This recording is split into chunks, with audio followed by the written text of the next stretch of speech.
Ya sama seperti NU dan Muhammadiyah selalu khilaf awal Ramadan. Itu memang nggak bisa nggak khilaf. Misalnya begini, saya beri contoh ya. Karena kadang yang khilaf juga nggak pernah belajar. Lucu kan? Tak beri contoh ya. 2001 itu abad keberapa coba? Tahun 2001. Abad 21 abad 20? Abad 21. Jadi meskipun terpaut 1 tahun, padahal abad itu 100 tahun. Nah, pikirannya orang-orang Muhammadiyah seperti itu. Hilal kalau sudah melewati garis ufuk, meskipun setengah derajat atau 1 derajat itu sudah ikut bulan berikutnya. Sehingga ya sudah, meskipun sekian derajat sudah dianggap Ramadan. Nah, pikirannya orang NU enggak. Harus ru'yah bil fi'li. Itu sebetulnya lagi-lagi sebenarnya enggak masalah NU dan Muhammadiyah, itu di kitab-kitab ya seperti itu. Kita ini enggak biasa goblok ya. Artinya kita tahunya, kita yang keluarga kiai tahunya kunut mazhab Hanafi, enggak kunut mazhab Syafi'i. Tapi tahu-tahu ini mazhab NU, ini mazhab itu aneh itu menurut kita. Kita ini anggap apa?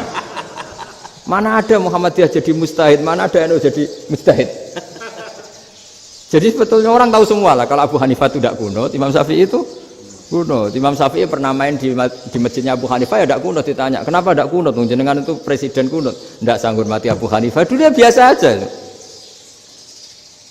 Sekarang geger, ya karena tidak punya kegiatan. Sebenarnya itu nggak masalah, mulai dulu biasa. Saya teruskan ya. Nah, menurut mayoritas ulama nunggu ru'yah bil fi'li. Ru'yah bil fi'li itu gini. Mata telanjang bisa melihat karena agama ini menggantungkan perintah itu sama melihat. Kalau kamu tidak melihat itu bagaimana kena hukum? Ibarat gini, Pak Rektor datang ke rumah saya tapi saya nggak tahu. Kena nggak saya hukum harus menghormati? Dia datang nggak sembunyi-sembunyi. Saya kena hukum harus menghormati ya kalau melihat, kalau enggak ya enggak.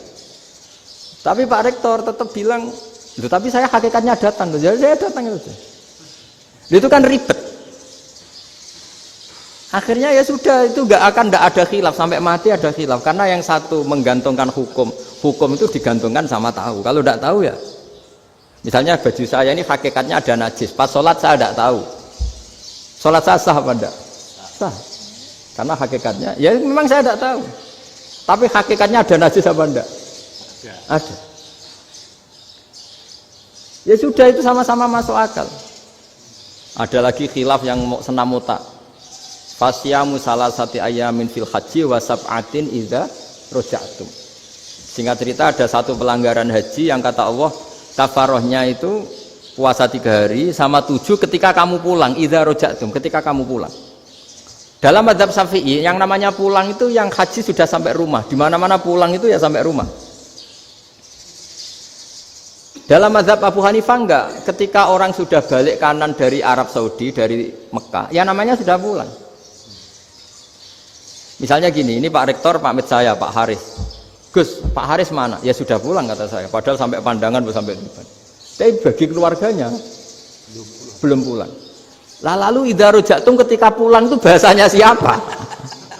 Bahasa istrinya apa bahasa yang ditamoni? Kamu ditamoni orang, terus kamu tamunya mana? Sudah pulang. Tapi tanyakan istrinya, belum pulang. Khilaf-khilaf gini kok jadi geger itu kan goblok banget maksud saya itu.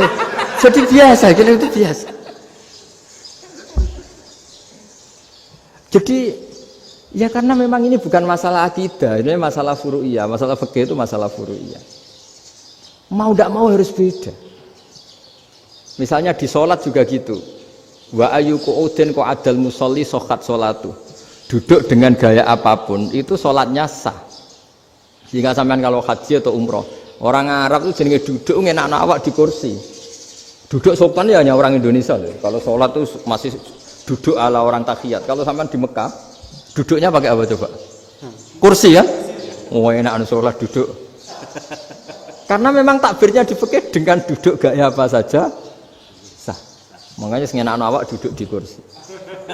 Ribet kan? Mau tidak disahkan itu namanya duduk. Mau disahkan masa iya soal Allah kok duduk santai-santai gitu. Tapi mau apa? Ini fikih. Ya saya ulang lagi ini fikih. Fikih itu ya sudah ini fikih.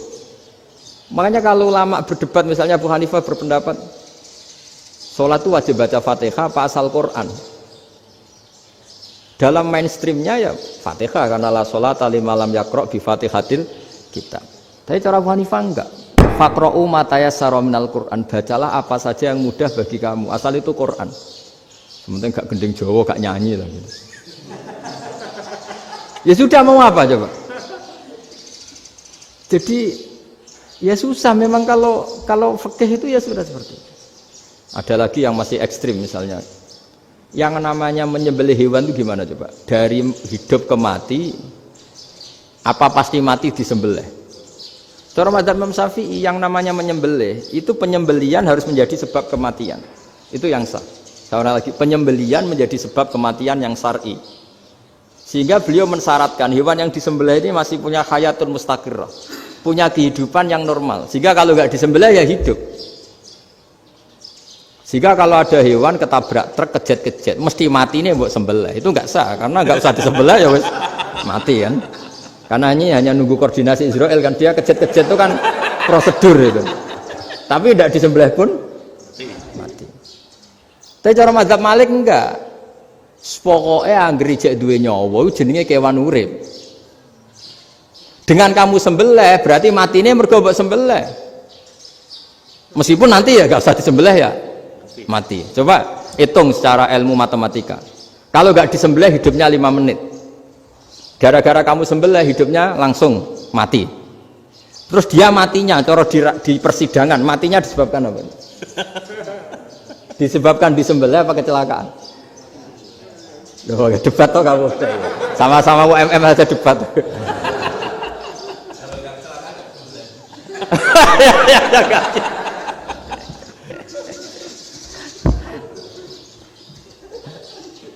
Loh, saya pernah ngalami nyata itu. Saya jalan-jalan sama anak saya pakai motor.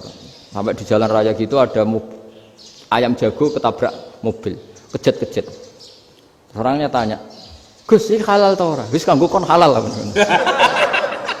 Suatu saat dia enggak terima kan, tanya, "Kenapa, Gus?" "Ya nak kiai ra pantes, mosok kewan mesti mati nek tak sembelih, nak ra kiai pantes." Kata. Karena aku tahu kamu tuh gak kiai, mesti motifnya itu mergo jago, jajal cilik gak mau tak kokno. Adekan ayam itu bayi kan gak ditanyakan, kejet-kejet mati rak lah, wong cilik wae. Tapi masalahnya ini kan jago, eman. Tapi secara fikih pertanyaannya tadi, hewan yang sudah tidak punya hayatun mustaqirrah, dia hanya punya al hayat al ittiroriyah, dia punya harokah ittiroriyah, dia mati kejet-kejet memang prosedur mati harus seperti itu. Mbok kecelakaan kayak apa, kalau mati kan kejet-kejet dulu. Nah ketika kejet-kejet ini pertanyaannya ini kan hidup apa mati namanya? Enggak, namanya hidup apa mati? Pas kejet-kejet itu hidup. Cara Imam Malik itu hidup. Ya sudah, kalau hidup disembelih ya halal. Karena misalnya nanti kalau nggak disembelih matinya kan 2 menit lagi, gara-gara disembelih mati sekarang. Tetap penyebab kematian itu nyembelih. Penyembelian ini sebab kematian. Tapi kalau Imam Syafi'i enggak, cara berpikir wes nemen, paling roh besok kaget langsung mati. Kalau gitu berarti kamu nyembelih barang mati. Jadi fikih itu kadang unik. Makanya ketika ngitung fikih itu unik ya. Orang keluar mani wajib apa? Mandi kan. Terus Imam Syafi'i ditanya, kenapa kalau orang kelahiran juga harus mandi? Namanya nifas. Fa innal walada waliyun munaqidun. Ya, anak ya mani yang menggumpal. Bedanya apa anak dengan mani itu? Jadi fikih itu kadang lucu, di rumah-rumah tenan juga lucu. Keluar mani wajib mandi. Berarti kalau keluar anak ya wajib mandi, karena hakikatnya anak adalah mani yang mengkristal. Terus usia sudah di dosen macam-macam itu kan hakikatnya mani. Itu fikih. Nah terus ditanya, kenapa kalau lahir langsung mati tidak wajib disolati? Ya jawabannya Mas Syafi'i lucu. Di mana-mana sholat itu nyolati mayit. Yang namanya mayit itu pernah hidup terus mati. Kalau itu ndak mayit ya sudah. Jadi kadang, nah iya kan disebut sholat mayit. Yang namanya mayit itu apa? Pernah hidup. Nah ini kan ndak pernah hidup. Maka ya sudah seperti itu. Jadi nggak khilaf itu ndak mungkin. Nah, kalau qit'atul lahmin, kalau hanya potongan daging, mungkin wah itu tidak manusia karena qit'atul lahmin. Sekarang pertanyaannya, kalau sudah berbentuk manusia, meskipun tidak pernah hidup, nah ini mulai perdebatan karena melihat tidak pernah hidup itu nggak memenuhi syarat, tapi melihat ini sudah suratu adamiyin, bentuknya sudah. Nah kira-kira gitu perdebatan fikih. Makanya dulu awal mula zaman sahabat itu sudah debat. Masyhur kan Nabi ada kontingen ke Bani Quraidah. Ya kalau kira-kira saya minta Pak Rektor kamu jangan kalau ke Malang jangan sholat asar kecuali sampai Tuban. Sebelum Tuban ternyata matahari mau tenggelam. Terus Pak Rektor milih, wah sudah sholat di Bulu. Padahal belum Tuban. Padahal saya bilang jangan sholat asar kecuali di Tuban. Yang Pak Haris enggak, tetap sholat di Tuban meskipun matahari sudah tenggelam. Karena Nabi menyebut Tuban. Singkat cerita, zaman itu kan Bani Quraidah.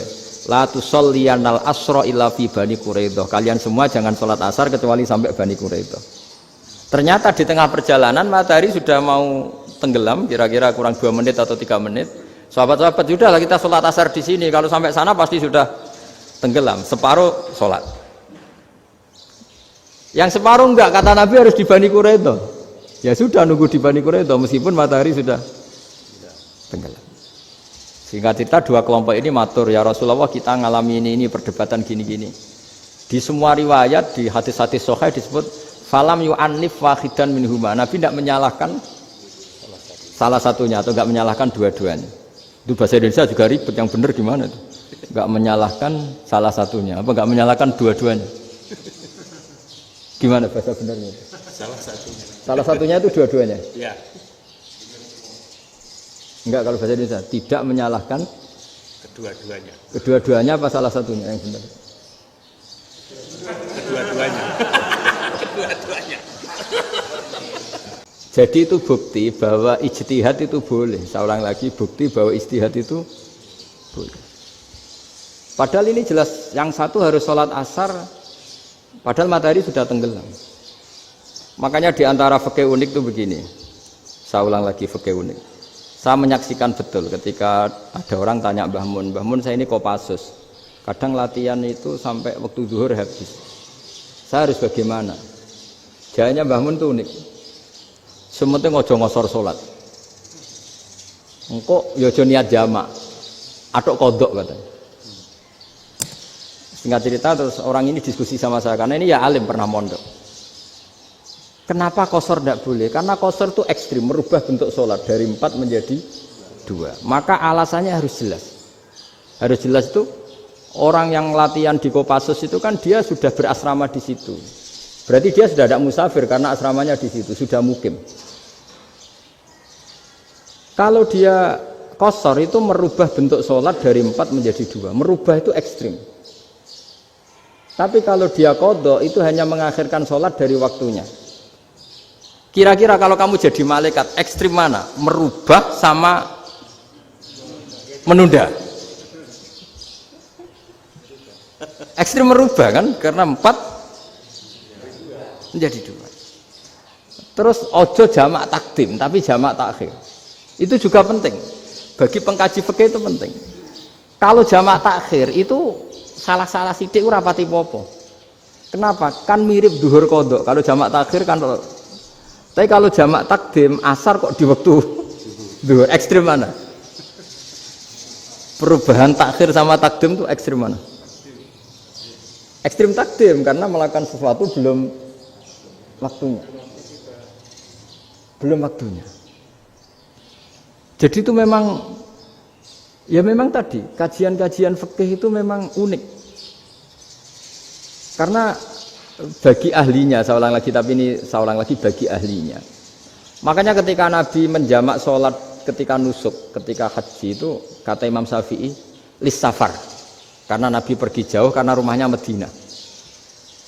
Tapi resikonya fatwa itu adalah orang Mekah nggak boleh jamak karena kawasannya nggak sampai 90 kilo lah kalau sekarang mungkin.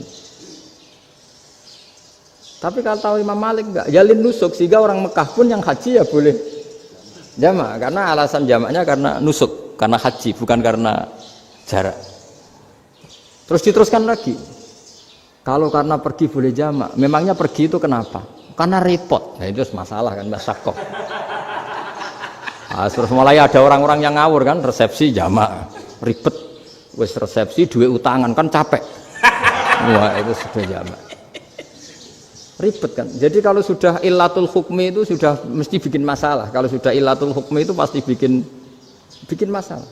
Pertanyaannya, jamak itu masih gampang karena bentuknya sholat masih 4. Yang ekstrim kalau qasar karena bentuk sholat 4 menjadi 2. Maka kata Mbah Mun pesennya, nak kue ra mesti bener, jika alasan itu tidak mesti benarnya. Pokoknya sementing tidak qasar katanya. Juga tidak jamak takdim karena qasar ini kan merubah bentuk sholat kan ekstrim. Jamak takdim juga ekstrim karena mendahulukan sholat sebelum waktunya.